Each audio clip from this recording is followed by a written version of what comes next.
The New York Islanders sought their third straight win on Tuesday night in Brooklyn, where they took on the Arizona Coyotes, the last remaining winless hockey team in the NHL.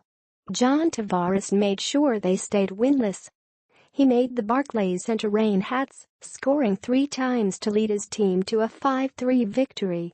Corsica game summary event summary. First period. The Islanders returned to a standard roster construction of 12 forwards and 6 defensemen after brief experimentation with 7 blueliners last week.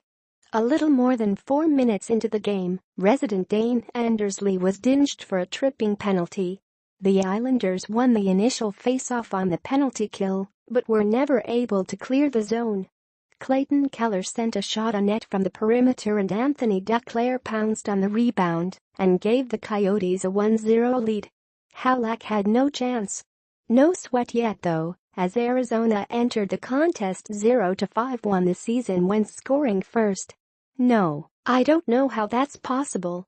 The best New York scoring opportunity in the first period came on a Casey Cizikas slot one-timer, which Louis Domingue coolly smothered. But soon after, the Isles decor threw a house party in the penalty box, with Adam Pelech gaining admittance via a holding penalty and Scott Mayfield via a cross-check. The Islanders had a 5-on-3 penalty kill, then Cizikas proceeded to lose his stick, his glove and perhaps his identity too, to give Arizona effectively a 5-on-2 opportunity. The Yotes had over a minute of zone time and several shot attempts, but could not score.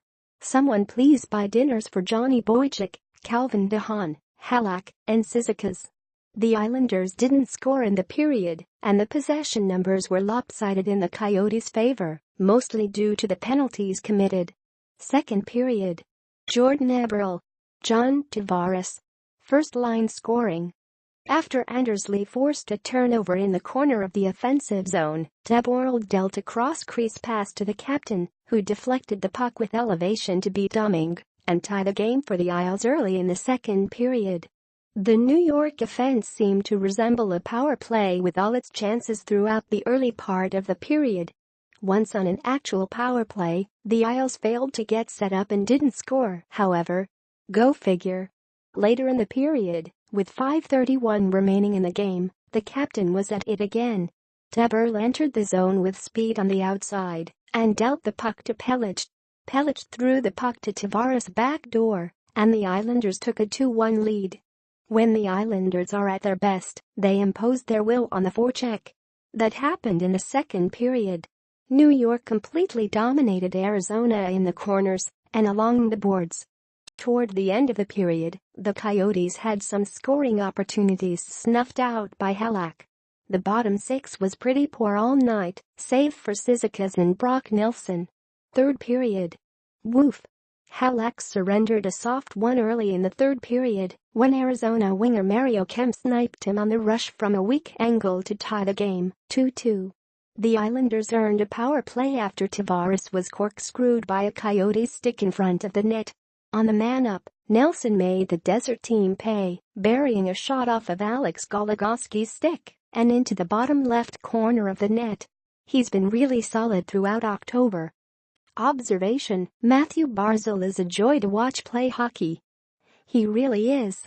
But he has to slow it with the cross-ice home run passes and maintain possession sometimes. Passing it through 4 defensive sticks may work in the lower levels, but in the NHL it's a different game. The Coyotes fought back again, knotting the game at 3-3 after a nifty deflection by Nick Cousins off a Keller shot. Not really anything Halak could do on it, it was just the product of sustained zone time and an inability to clear the crease. New observation: holy sh, Barzal. Man, the kid can dangle. He went straight at and through Oliver Ekman-Larsson and nearly scored on Domingue with 9:53 left in the third. Tavares notched his 7th hat-trick of the career on a stunning deflection through the 5-hole of Coyotes defenseman Jason Demers and into the net. This man is suddenly on pace for 82 points this season after a couple weeks of oft-discussed musings over his decline in production.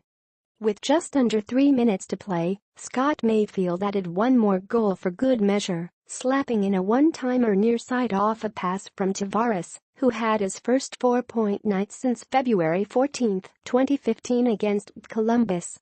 Islanders player of the game. Shocking news, John Tavares is still good at hockey.